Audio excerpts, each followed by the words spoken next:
Hello friend, आपका स्वागत है स्पेशल प्रैक्टिस सेट में, जिसको हम लोग डेली 8 पीएम पे डिस्कस करते हैं। इस सेट में जो है आपको मिक्स टाइप के एमसीक्यू लेटेस्ट पैटर्न पे जो भी एग्जाम कंडक्ट हो रहे हैं उसके रिगार्डिंग क्वेश्चन आपको देखने को मिलता है। तो वीडियो स्टार्ट करने से पहले अगर आपने हमारा टेलीग्राम चैनल ज्वाइन नहीं किया तो ज्वाइन कर लीजिएगा, और आप हमारी साइट पे विजिट नहीं करते हैं तो करते रहिएगा, क्योंकि वहाँ पे भी जो है एग्जाम के रिगार्डिंग आपके ऑब्जेक्टिव बहुत छोटे मोटे अपडेट आपको वहाँ पे चलते रहते हैं। तो यहाँ पे जो है इस सीरीज़ का नाम जो है next level power MCQ series है, जो आपके डेली 8 पीएम पे आपको देखने को मिलता है। सभी जो प्रैक्टिस सेट का जो वीडियो है, मैंने खुद ऑलरेडी जो है एक सेपरेट आपका प्लेलिस्ट बना दिया, वहाँ से आप विजिट करके डायरेक्ट सारे वीडियो को आप कंसीडर कर सकते हो। ठीक है, तो चलिए वीडियो स्टार्ट करते हैं हम लोग पहले क्वेश्चन के साथ अपना। तो हमारे यहाँ पे पहला क्वेश्चन दिया गया है, resistance earthing is use for the voltage.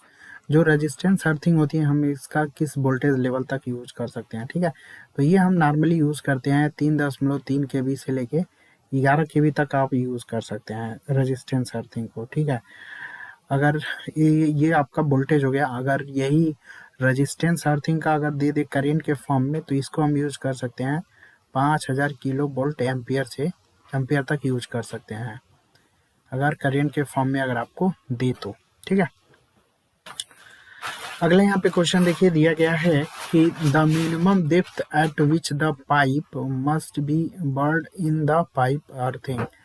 ठीक है, जब पाइप अर्थिंग करते हैं तो यहाँ पे मिनिमम कितना गड्ढा हमें रखना चाहिए। ठीक है, तो यहाँ पे मिनिमम देखिए, जो पाइप अर्थिंग जब हम करते हैं तो इसमें जो है अगर गैल्वेनाइज जीआई का अगर मटेरियल यूज कर रहे हैं तो उसका जो डाया है आपका 30 mm होना चाहिए। ठीक है, 30 mm डायमीटर होना चाहिए, और जो लेंथ होता है वो आपका 2 मीटर होना चाहिए। ठीक है, लेकिन अगर मान लो नमी के कंडीशन में, अगर मान लो नमी है तो उसकी लेंथ को हम लोग 2 मीटर से इंक्रीज करके 2.75 मीटर तक कर सकते हैं। ठीक है, लेकिन यहाँ पे क्या है कि जब हम पाइप अर्थिंग करते हैं तो इसमें मिनिमम जो इसका जो पाइप होता है, जो आपका इसको हम मिनिमम अगर बात करें तो इसको हम लोग लगभग 4.75 मीटर, मतलब 4.75 मीटर गड्ढा खोद के इसके अंदर तक, इतना मैक्सिमम ये दिया गया है। ठीक है, 4.75 तक हम लोग गड्ढा करके पाइप अर्थिंग कर सकते हैं। तो इसमें अगर देखो ऑप्शन के अकॉर्डिंग अगर आप देखते हो 2.75 मीटर, तो ये नमी का जब क्वेश्चन, नमी के कंडीशन में अगर ये क्वेश्चन बनेगा तो जो है आपका आंसर होगा। ठीक है, 2.75 मीटर। नॉर्मली तो आपका 2 मीटर यूज किया जाता है आपका, जब भी हम पाइप अर्थिंग करते हैं तो नॉर्मली जो है 2 मीटर आपका होता है, और 38 mm का जो गैल्वेनाइज आयरन का जो पाइप उसका डाया होता है आपका, जो पाइप इलेक्ट्रोड होता है। ठीक है, पाइप इलेक्ट्रोड का डाया इतना रखते हैं और लेंथ इतना होता है, लेकिन नमी के कंडीशन में हम लोग 2.75 रखते हैं। ठीक है, लेकिन नॉर्मली अगर कंडीशन देखा जाए तो जमीन के अंदर जो है 4.75 मीटर गड्ढा खोद के हम इसको मतलब यूज कर सकते हैं। ठीक है, यहाँ पे बर्ड का मतलब ये होता है कि दफनाना है। ठीक है, तो हम 4.7 मैक्सिमम वो कर सकते हैं। तो ऑप्शन के अकॉर्डिंग यहाँ पे देखिएगा। ठीक है, 3.75 आपका होगा। ये ऑप्शन के अकॉर्डिंग मैं यहाँ पे बता रहा हूँ आपको। अभी यहाँ पे देखो, जो भी हम साइज यूज करते हैं, जो पाइप का जो इलेक्ट्रोड होता है, इसका जो डायमीटर होता है वो आपको याद रखना है 38 होता है। नमी के कंडीशन में आपको याद रखना है 2.75 होता है। जैसे अगर मतलब मैं अगर मिनिमम डेप्थ पूछता है, ठीक है, मिनिमम डेप्थ के कंडीशन में क्या होता है कि मिनिमम आपका इतना ही रखते हैं। ठीक है, 4.75, लेकिन ऑप्शन में है नहीं तो 3.75 मीटर ही होगा। और यहाँ पे जो है अगर हम बात करते हैं, इसमें आपका चारकोल भी यूज होता है, नमक होता है, तो ये 15 सेंटीमीटर इंटू 15 सेंटीमीटर के एरिया पे होता है आपका चारकोल और जो नमक होता है। अगर उसका वेट की हम बात करें तो 10 केजी तक आपका चारकोल यूज करते हैं हम लोग। ये सब पूछा जाता है आपका, 10 केजी तक चारकोल और 10 केजी तक आपका नमक यूज करते हैं हम लोग। ठीक है, और जो आपका 15 सेंटीमीटर है, ये आपका एक तरीके से जो नीचे जब हम पाइप को जब नीचे से वहाँ पे चारकोल के माध्यम से उसे वो अटैच करते हैं, तो वो उसकी साइज अगर पूछेगा तो 15 सेंटीमीटर इंटू 15 सेंटीमीटर के फॉर्म में यूज करते हैं। ठीक है, एक और पाइप होता है जिसकी वजह से उसका जो मतलब और जो अर्थिंग होता है उसको हम लोग बाहर प्लेस करते हैं, अर्थ वायर को, ठीक है। अर्थ वायर को बाहर प्लेस करते हैं, उसका भी डायमीटर पूछता है, तो उसका डायमीटर होता है आपका 13 mm होता है, ठीक है। तो इसको ध्यान दीजिएगा, इसमें क्वेश्चन जो है आपके कई तरीके से पूछे जाते हैं इसमें आपके, ठीक है। तो नॉर्मली बस आप ये याद रखिएगा, बाकी आपका यहाँ से क्वेश्चन तो बनने को बहुत बनेगा, फिगर के थ्रू अगर आप समझेंगे तो ज़्यादा सही रहेगा। तो फिगर के थ्रू देखिए, यहाँ पे फिगर बनाना थोड़ा सा सही नहीं होगा, बस नॉर्मली आप जो है कुछ चीज़ें यहाँ पे समझ लीजिएगा। एक तो पाइप का जो डायमीटर होता है 38 mm होता है, उसकी जो लेंथ होता है वो आपको याद रखना है। नमी के कंडीशन में इतना इंक्रीज हो जाता है आपका, और जो आपका 10 किलो का चारकोल और 10 किलो नमक, और जो बॉटम साइड का एरिया होता है हम लोग जो चारकोल यूज़ करते हैं 15 सेंटीमीटर टू 15 सेंटीमीटर होता है। तो ये है आपका, ठीक है। इसी तरीके से अगर हम बात करते हैं तो अर्थिंग के कंडीशन में, तो हमारे पास पहला अर्थिंग होता है हमारे पास वायर या स्ट्रिप अर्थिंग, ठीक है। वायर या स्ट्रिप अर्थिंग होता है जिसका यूज़ हम कहाँ पे करते हैं, ट्रांसमिशन लाइन के लिए यूज़ करते हैं। और इसमें जो होता है आपका नॉर्मली जो वायर और स्ट्रिप अर्थिंग करते हैं, तो इसका जो मिनिमम जो आपका गहराई होती है ये हम यूज़ करते हैं नॉर्मली 8 से लेके जो है 15 मीटर तक रखा जाता है। तो इसको ध्यान दीजिएगा, ठीक है। इसमें जैसे कि अगर मान लो कापर का अगर हमें वायर यूज़ कर रहे हैं, अगर हम स्ट्रिप वायर या स्ट्रिप अर्थिंग में अगर मान लो हम वायर यूज़ कर रहे हैं, जैसे कापर का वायर यूज़ किया हमने, ठीक है, या फिर जीआई का वायर यूज़ किया, तो इसका अगर साइज पूछेगा तो याद रखिएगा ये होगा 3 mm स्क्वायर। जीआई का पूछेगा तो ये हो जाएगा आपका 6 mm स्क्वायर। तो ठीक है, अब ये तो वायर के फॉर्म में हो गया, और इसी तरीके से क्वेश्चन बनता है आपका स्ट्रिप के फॉर्म में, ठीक है। अगर मान लो कापर का स्ट्रिप पकड़ देगा तो उस कंडीशन में जो साइज होगी वो होगा आपका 25 mm इंटू 1.6 mm हो जाएगा, ठीक है। और इसी तरीके से अगर जीआई का यूज जीआई के कंडीशन में दे, तो जीआई का अगर स्ट्रिप आप यूज़ कर रहे हो तो ये हो जाएगा आपका 25 mm इंटू 2 mm हो जाएगा। तो थोड़ा सा ध्यान रखिएगा कि पूछा क्या गया आपको, ठीक है। स्ट्रिप वायर पूछा गया है, जैसे कि यहाँ पे वायर या स्ट्रिप अर्थिंग होती है जिसका यूज हम ट्रांसमिशन लाइन में करते हैं, तो आपको यहाँ पे कापर का वायर पूछा गया है कि स्ट्रिप पूछा गया है, ठीक है। क्वेश्चन दोनों जगह से बनता है, इसलिए आप वहाँ थोड़ा सा ध्यान दीजिएगा, ठीक है। वायर पूछा गया, स्ट्रिप पूछा गया, दोनों में डाया और इसकी जो साइज होती है वो आपका डिफरेंट हो जाता है, इसलिए इसको ध्यान दीजिएगा।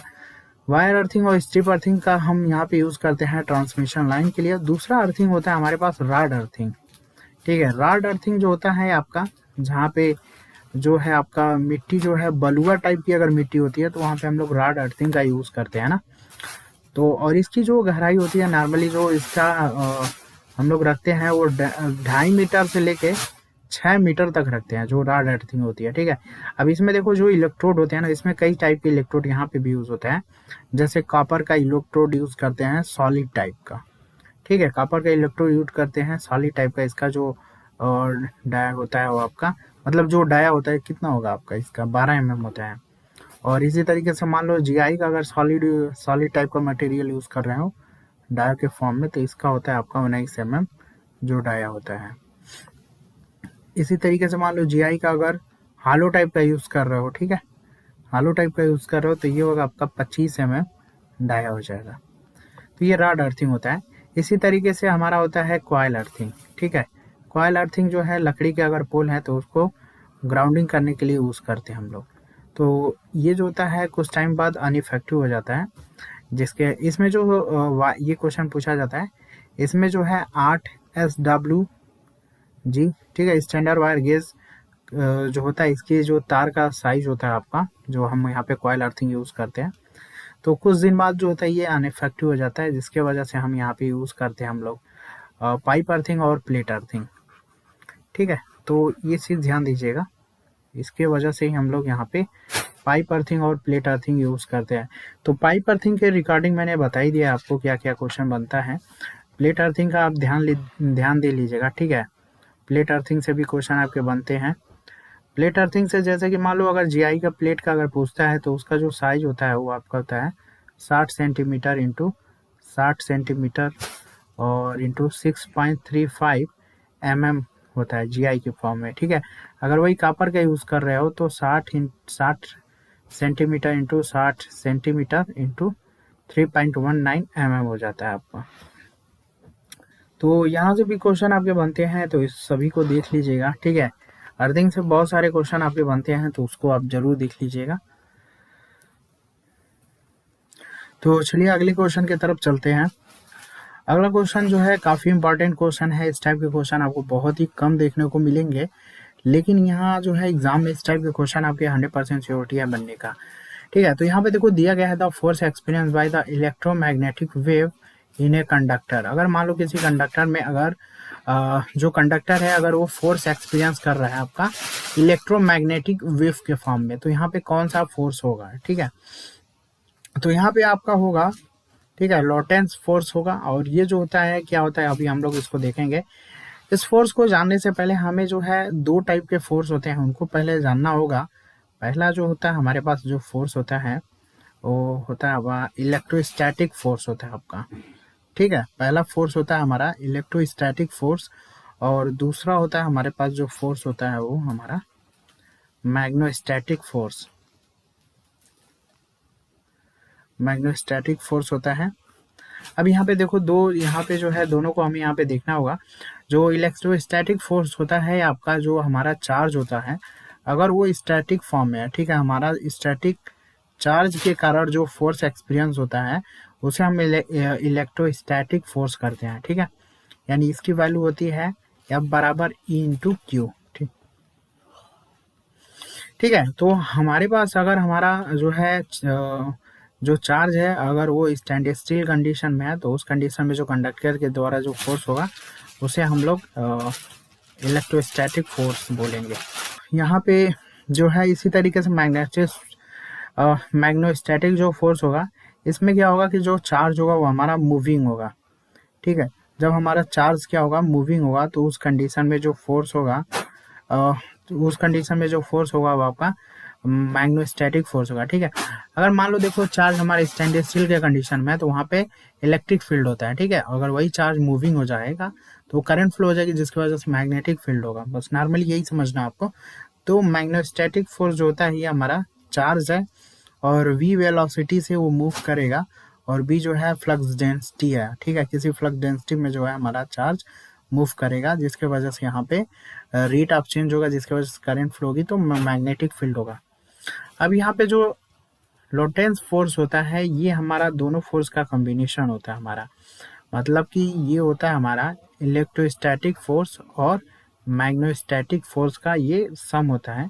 इसी को हम जो है इसी को लॉरेंट्ज इक्वेशन के नाम से भी इसी को हम लोग रिप्रेजेंट करते हैं। तो कभी कभी क्वेश्चन यहाँ से आपका बन सकता है, ठीक है। इसको हम बोलते हैं लॉरेंट्ज फोर्स इक्वेशन। तो ये चीज़ है आपका। तो जितने भी इलेक्ट्रोमैग्नेटिक वेव जो भी होता है एक्सपीरियंस करता है ना वो लॉरेंट्ज फोर्स के थ्रू ही होता है आपका, जिसमें ये कॉम्बिनेशन होता है आपका इलेक्ट्रोस्टैटिक फोर्स और आपका मैग्नेटिक फोर्स। तो ये क्वेश्चन थोड़ा ध्यान दीजिएगा। और यहाँ पे जो है आपका जैसे कि ये आपका वेक्टर क्वांटिटी होता है, जो लॉरेंट्ज फोर्स होता है वेक्टर क्वांटिटी है। इसी तरीके से ये भी जो है आपका ये वेक्टर क्वांटिटी है।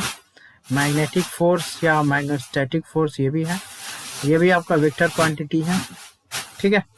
तो यहाँ से आप देख लीजिएगा। बाकी नॉर्मली आपका इस क्वेश्चन में बस यही था आपका। तो चलिए यहाँ पे अगले क्वेश्चन की तरफ चलते हैं हम लोग यहाँ पे, ठीक है। अगला क्वेश्चन यहाँ पे दिया गया है which of the following has the least wavelength. किसका जो वेवलेंथ है वो आपका कम हो जाएगा आप यहाँ पे। तो यहाँ पे देखिए जो आपका एक रिलेशन होता है आपका स्पीड होता है, जो लाइट का स्पीड होता है उसे हम लेते हैं, और ये होता है आपका वेवलेंथ। ये होता है आपका वेवलेंथ जिसे लैम्डा से रिप्रेजेंट करते हैं इनटू फ्रीक्वेंसी, जिसे हम लोग एफ से रिप्रेजेंट करते हैं, ठीक है। तो यहाँ पे जो है वेवलेंथ को अगर कंसीडर करिएगा तो यहाँ पे स्पीड अपान फ्रीक्वेंसी के फॉर्म में हो जाएगा। यानी हम इस रिलेशन से ये बता सकते हैं कि जिसकी फ्रीक्वेंसी ज़्यादा होगी, ठीक है, जिसकी फ्रीक्वेंसी ज़्यादा होगी उसका जो वेवलेंथ होगा वो आपका क्या होगा, कम से कम होगा। तो यहाँ पे जो है गामा का जो है आपका वेवलेंथ होगा वो कम होगा, ठीक है। अब यहाँ पे कैसे आपको करना है, अगर हम वेवलेंथ के बारे में बात करते हैं, वेवलेंथ, ठीक है, उसके बाद हम फ्रीक्वेंसी के बारे में बात करते हैं। तो देखिए फ्रीक्वेंसी आपका जैसे कि पहले वेवलेंथ जो होगा आपका, जैसे मान लो कि रेडियो के फॉर्म में अभी देता है, ठीक है, फिर आपका रेडियो के फॉर्म में हुआ आपका, फिर आपका माइक्रोवेव के फॉर्म में हुआ, फिर आपका इंफ्रारेड के फॉर्म में हुआ आपका, ठीक है, फिर कुछ आपके विजिबल होते हैं आपके, जहाँ तक विजिबल कर सकते हो वहाँ तक वेवलेंथ।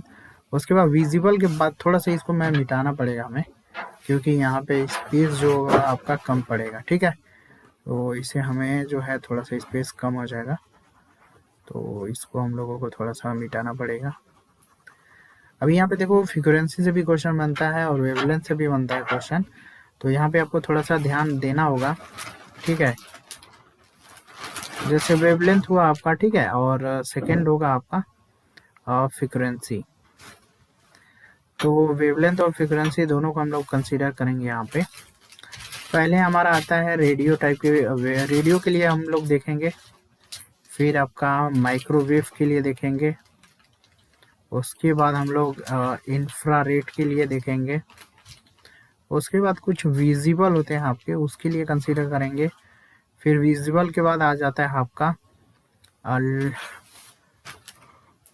अल्ट्रा वायलेट आ जाता है, ठीक है, अल्ट्रा वायलेट। उसके बाद एक्स रे आ जाता है, फिर आपका लास्ट में आ जाता है गामा रे। बस आपको यहाँ से पूरा सीक्वेंस याद रखिएगा, आपके लिए प्रॉब्लम नहीं होगी, क्वेश्चन कहीं से भी उठा के पूछेगा। तो वेवलेंथ का देखो यहाँ पे क्या होता है ना कि रेडियो का जो होता है वो आपका 10 के पावर 3 वेवलेंथ है, माइक्रोवेव का होता है 10 के पावर -2, इंफ्रारेड का होता है 10 के पावर -5, विजुअल का 10 के पावर -6 वेवलेंथ, अल्ट्रावायरल का 10 के पावर -8, एक्सरे का 10 के पावर 10, और इसका होता है 10 के पावर -12, ठीक है। कुछ इस फॉर्म में आपका चलता है इसका जो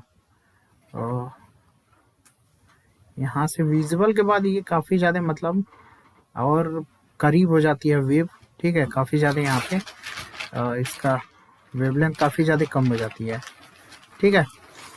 तो फ्रीक्वेंसी की अगर हम बात करते हैं तो सबसे ज़्यादा जो है 10 के पावर 4 रेडियो फ्रीक्वेंसी आपका है, 10 के पावर 8 माइक्रोवेव के लिए होता है, इंफ्रारेड के लिए 10 के पावर 12, इसी तरीके से बढ़ते बढ़ते आपका जो है 10 के पावर 15, 10 के पावर 16, 10 के पावर 18 और 10 के पावर 20। यानी गामा के लिए जो फ्रीक्वेंसी है वो काफ़ी ज़्यादा होती है, जिससे एक वजह से जो वेवलेंथ है ये आपका वेवलेंथ को रिप्रेजेंट करता है आपका, ठीक है, ये आपका ये जो है वेवलेंथ को रिप्रेजेंट करता है, ठीक है, ये जो डिस्टेंस है, तो वेवलेंथ कम हो जाती है, ठीक है। तो आपको यहाँ पे ध्यान रखना है, अगर फ्रीक्वेंसी के फॉर्म में पूछता है तो सबसे ज़्यादा किसका होगा, गामा रे का, ठीक है, ज़्यादा होगा फ्रीक्वेंसी के फॉर्म में, लेकिन वही अगर वेवलेंथ के फॉर्म में पूछता है तो कम, ठीक है। तो यहाँ से दो चीज़ आपको थोड़ा सा ध्यान रखिएगा, और किसी के लिए भी पूछ सकता है आपका, एक तो वेवलेंथ आपका पूछ लेगा, दूसरा फ्रीक्वेंसी किसका है, ठीक है। तो आपको यहाँ पे ध्यान दीजिएगा, रेडियो का है, माइक्रोवेव, इंफ्रा का है, विजुअल का है, अल्ट्रावायलेट का पूछा है, एक्सरे का और गामा रे का। तो यहाँ पे आपको ज़रूरी नहीं है कि गामा रेज ऑप्शन में हो, इसमें से कोई भी आपको 4 ऑप्शन उठा के आपको दे सकता है, ठीक है, इसको ध्यान दीजिएगा। 10 के पावर फ्रीक्वेंसी आपका इंक्रीज होगी, उसके बाद जो वेवलेंथ होगा वो आपका घटते जाएगा, 10 के पावर -12 तक हो जाएगा। तो आपको यहाँ पे वेवलेंथ और फ्रीक्वेंसी दोनों को जो है लेके चलना है, जो भी क्वेश्चन आपका बनेगा यहाँ से यहीं से बनेगा आपका, और बनता भी है इस टाइप के क्वेश्चन, मैंने देखा भी है कई सारे एग्जाम में आपके देखने को मिलता है आपका, ठीक है। तो चौथा ऑप्शन जो होगा वो सही होगा, बाकी जितने भी हैं सभी का मैंने यहाँ पे बता दिया आपको, ताकि आगे जो भी क्वेश्चन बनेगा आपके लिए दिक्कत नहीं होगा, ठीक है। अगले क्वेश्चन की तरफ हम लोग चलते हैं, यहाँ पे अगला क्वेश्चन यहाँ पे देखते हैं हम लोग। अगले क्वेश्चन में यहाँ पे दिया गया है, कुछ एक्सप्रेशन दिया गया है, इसको रिड्यूस करना है, सिंप्लीफिकेशन आपको करना है। तो यहाँ पे जो है इसमें हम यहाँ पे यूज करेंगे डी मॉर्गन्स थ्योरम, ठीक है, डी मॉर्गन्स थ्योरम यूज करना पड़ेगा हमें। डी मॉर्गन्स थ्योरम जो होता है, अगर मान लो गुणे के फॉर्म में है तो उसे प्लस कर लो, प्लस के फॉर्म में है तो उसे गुणे के फॉर्म में कन्वर्ट कर लो, ठीक है। तो यहाँ पे ये हो जाएगा, इस फंक्शन को अगर हम रिड्यूस करें तो सबसे पहले जो है हमें यहाँ पे जितना भी गुणे प्लस के फॉर्म में दिया ना, उससे पहले हमें गुणे के फॉर्म में यहाँ पे लिख लेना होगा, ठीक है। और सेपरेट यहाँ पे ब्रेक कर देंगे हम लोग इसको। हमने देखो यहाँ पे डी मॉर्गन्स लॉ लगा के यहाँ पे प्लस को हमने गुणे के फॉर्म में लिख लिया है। अब यहाँ पे क्या करना होगा हमें, यहाँ पे जो है अभी हमें ये जो है दो कॉम्प्लीमेंट आपका है ना, तो ये आपका क्या हो जाएगा, ए भी हो जाएगा और ये हो जाएगा आपका ए हो जाएगा, ठीक है। इन दोनों को हम लोगों ने यहाँ पे रिड्यूस कर लिया। अब यहाँ पे क्या है कि ये डॉट लगा दो। अब यहाँ पे देखो इसको क्या करना है हमें, जो ये है यहाँ पे फिर से डी मॉर्गन्स थ्योरम लगाइएगा तो ये हो जाएगा आपका ए प्लस बी और कॉम्प्लीमेंट जो है अलग अलग आपको लिख देना है, ठीक है। तो हम लोगों ने देखो यहाँ पे दो काम किया है, एक तो इसको हमने यहाँ पे लिख लिया और इसको जो है गुणे के फॉर्म में है तो हमने इसको प्लस के फॉर्म में यहाँ पे लिख लिया है। अब आगे जो है आपको क्या करना है, आगे जो है एक फार्मूला होता है ए इंटू ए बराबर क्या होता है आपका ए होता है, ठीक है। तो ये ए है और ये भी ए है, ए इंटू ए बराबर ए होगा, यानी ये क्या हो जाएगा ए बी हो जाएगा आपका, ठीक है। ए इंटू ए बराबर ए होगा और ए है ये और बी भी है तो ए इंटू बी हो जाएगा, ठीक है। और इसको जो है आपको उसी तरीके से आपको उतार लेना है। अब जैसे नीचे आएंगे ना तो इसको अंदर गुणा कर दीजिए, ए बी का इसमें जब गुणा करिएगा तो ये कुछ इस फॉर्म में बदल जाएगा और ये भी हो जाएगा और ये आपका कुछ इस फॉर्म में आपको बदल जाएगा, ठीक है। अब यहाँ पे देखो दूसरा फार्मूला आपका लगेगा ए इंटू ए डैश, ठीक है। ए इंटू ए डैश बराबर होता है आपका 0। तो यहाँ पे ये आपका लगाया गया है। तो जैसे कि मान लो ये ए है और ये आपका ए डैश है, गुणे के फॉर्म में है तो ये क्या हो जाएगा आपका 0 हो जाएगा। उसी तरीके देखो बी है और बी डैश है तो ये भी क्या हो जाएगा 0 हो जाएगा। तो ये आपका ओवरऑल जो रिजल्ट आएगा वो हमारे पास 0 आ जाएगा, ठीक है। तो यहाँ पे जैसा कि मैंने कई सारे जो सूत्र हैं ये मैंने बताया था कि अगर ए इंटू ए है तो आपका ए हो जाता है, ए प्लस ए है तो ये आपका ए हो जाता है, ए इंटू ए कम्प्लीमेंट है तो ये 0, ए प्लस ए कम्प्लीमेंट है तो ये हो जाता है आपका 1, ठीक है। तो ये सब कुछ फार्मूले मैंने बताया था इसी सीरीज में जो काफ़ी इंपॉर्टेंट होते हैं, हर जगह आपको यहाँ पे यूटिलाइज किया जाता है इस टाइप के जो फार्मूले हैं आपके। तो चलिए अगले क्वेश्चन की तरफ चलते हैं हम लोग। यहाँ पे अगले यहाँ पे देखो दिया गया है कि the advantage of using class B push pull amplifier, नहीं push pull transistor amplifier over a class A push pull और ट्रांजिस्टर एम्पलीफायर, ठीक है। तो यहाँ पे हमें ये बताना है कि जो class B push pull transistor amplifier है उसका एडवांटेज क्या है, मतलब उसका फ़ायदा क्या है अगर हम तुलना करते हैं class A push pull amplifier से। तो इसका पहला ऑप्शन होगा a negligible power loss at no input signal, ठीक है। तो ये हो जाएगा आपका पहला ऑप्शन। अभी देखो यहाँ पे क्या होता है ना, क्लास बी जो टाइप का पुश पुल एम्पलीफायर है, अगर सिमिलर आपका क्लास ए टाइप का है, class A push pull amplifier जैसा ही होता है। बस डिफरेंस क्या होता है कि क्लास बी वाले में क्या होता है कि कोई बायसिंग रजिस्टर हम लोग वहाँ पे नहीं वो करते हैं आपका, ठीक है। कोई बायसिंग रजिस्टर नहीं रहते हैं जिसकी वजह से जो ट्रांजिस्टर होता है ना वो कट ऑफ पॉइंट पे आता है, जिसकी वजह से कोई कंज्यूम जो पावर होता है वो कंज्यूम नहीं होता है, मतलब निलिजिबल पावर लॉस होता है नो इनपुट सिग्नल के कंडीशन में, ठीक है। तो बस यही है आपका, कोई रजिस्टर नहीं होता है। अब यहाँ से देखो क्वेश्चन बनता है, कुछ क्वेश्चन यहाँ से बनते हैं आपके क्लास ए का, ठीक है, क्लास बी का और क्लास सी का आपका, ठीक है। तो यहाँ पे जो एंगल होता है कई सारे क्वेश्चन यहाँ से बनते हैं। मैं आपको कुछ टेबल यहाँ पे प्रोवाइड कर दे रहा हूँ आपका। जैसे कि एंगल पूछा जाता है, कंडक्शन एंगल पूछा जाता है, ठीक है, कि मतलब कितना कंडक्शन। जो क्लास ए होता है ना वो 360 डिग्री कंडक्शन एंगल जो होता है वो 360 डिग्री पे ऑपरेट होता है। क्लास बी जो होता है वो आपका 180 डिग्री होता है कंडक्शन एंगल, और क्लास सी में जो है 180 डिग्री से आपका कम होता है, ठीक है। तो ये कंडक्शन एंगल के बारे में हो गया। और कभी कभी जो होता है आपका इफिशियंसी से भी क्वेश्चन बनता है। तो इफिशियंसी जो होता है क्लास ए का तो 50% होता है और क्लास बी का इफिशियंसी इसी वजह से ज़्यादा होता है भाई, ठीक है, क्योंकि रजिस्टर ऐड ना होने की वजह से कोई नो इनपुट सिग्नल के कंडीशन भी पॉलिसी का मत, जिसके वजह से इफिशियंसी 78.5% होती है। क्लास सी का जो आपका इफिशियंसी होती है नियर टू 100% आप मान लीजिएगा, ठीक है, क्लास सी का नियर टू द 100%। और यहाँ पे लीनियरिटी की हम बात करते हैं तो यहाँ पे क्लास सी में क्या होता है, हाईएस्ट लीनियरिटी इसमें सही होता है आपका, ठीक है, हाईएस्ट होता है आपका लीनियरिटी कंडीशन अगर देखा जाए तो। इसमें थोड़ा सा कम होता है, ठीक है, इसमें कम होता है comparison to the class A से। और इसमें लीनियरिटी जो होता है वो आपका पुअर लीनियरिटी होता है आपका। तो सबसे ज़्यादा इम्पॉर्टेंट यही है, पूछता है कि पुअर लीनियरिटी किस में है, तो क्लास सी में आपको याद रखना है। और लास्ट में क्वेश्चन और बनते हैं यहाँ से डिस्टॉर्शन से, जिसे विरूपण भी बोलते हैं। तो क्लास ए का जो डिस्टॉर्शन होता है ना वो काफ़ी कम हो जाता है। क्लास बी का जो होता है वो आपका होता है स्मॉल टू मॉडरेट होता है आपका क्लास बी का, ठीक है। और क्लास सी का हाईएस्ट होता है आपका, क्लास सी का क्या होता है आपका, हाईएस्ट होता है। तो ये चीज़ है आपका। तो ये डाटा भाई ज़रूर याद रखिएगा, बहुत ही इम्पॉर्टेंट पॉइंट है ये आपका, ठीक है। क्लास ए के लिए पूछा जाता है, क्लास बी के लिए, क्लास सी के लिए। आपका कंडक्शन एंगल कितना होता है, ये इफिशियंसी कितना होता है, लीनियरिटी का कंडीशन क्या है आपका, डिस्टॉर्शन का आपका पूछा जाता है। तो ये आप टेबल जरूर याद रखिएगा। बाकी यहाँ से जो भी क्वेश्चन बनने होंगे तो यहाँ से बनता ही बनता है क्वेश्चन, बाकी और भी जो बनना होगा उसको हम लोग देख लेंगे बाद में। अगले क्वेश्चन की तरफ चलते हैं हम लोग। तो अगला यहाँ पे क्वेश्चन देखो दिया गया है कि one of the following microwave diode, यहाँ पे कौन सा ऐसा माइक्रोवेव डायोड है जो suitable for the very low power oscillation, ठीक है, वेरी लो पावर ऑसिलेशन। तो यहाँ पे लो पावर ऑसिलेशन का मतलब काफ़ी ज़्यादा डोपिंग है भाई, काफ़ी ज़्यादा टनलिंग इफेक्ट है, मतलब बहुत ज़्यादा इलेक्ट्रॉन है, ठीक है, डोपिंग काफ़ी ज़्यादा है। तो इस वजह से जो ऑसिलेशन होगा वह काफ़ी कम होगा ना माइक्रोवेव के लिए अगर यूज़ कर रहे हो तो टनल डायोड यहाँ पे यूज़ होगा। टनल डायोड जो होता है आपकी जो डोपिंग होती है पी और एन रीजन में काफ़ी हाईएस्ट डोपिंग हम लोग करते हैं, जिसके वजह से जो इसमें ये टनलिंग इफेक्ट होता है, बहुत सारे इलेक्ट्रॉन ऑटोमेटिक जो जनरेट करते हैं, टनलिंग इफेक्ट आता है आपका, ठीक है। तो यहाँ पे जो टनल डायोड होता है इसका जो कॉन्सेंट्रेशन होता है भाई पी और एन लेयर इंक्रीज हो जाता है, मतलब लेयर टू लेयर ये इसका कॉन्सेंट्रेशन इंक्रीज हो जाता है रिवर्स ब्रेकडाउन के कंडीशन में, ठीक है।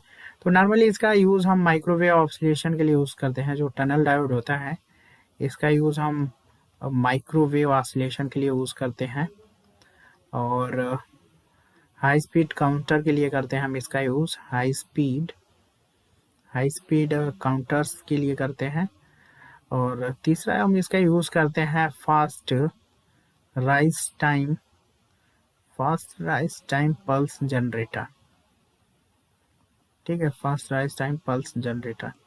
तो ये तीन हम इसका यूज़ मेनली करते हैं टनल डायोड का, ठीक है। और तो चलो फ्रेंड आज के लिए इतना ही रखते हैं इस सीरीज़ में, ठीक है, थोड़ा सा टाइम कम होने की वजह से। फिर नेक्स्ट हम लोग क्वेश्चन को ज़्यादा से ज़्यादा हम लोग कवर करेंगे, ठीक है, जैसे जैसे टाइम मिलेगा। तो आज की इस सीरीज़ में जो है थोड़ा सा आज कम ही रखते हैं हम लोग, ठीक है। मिलते हैं नेक्स्ट टाइम 8 PM पे।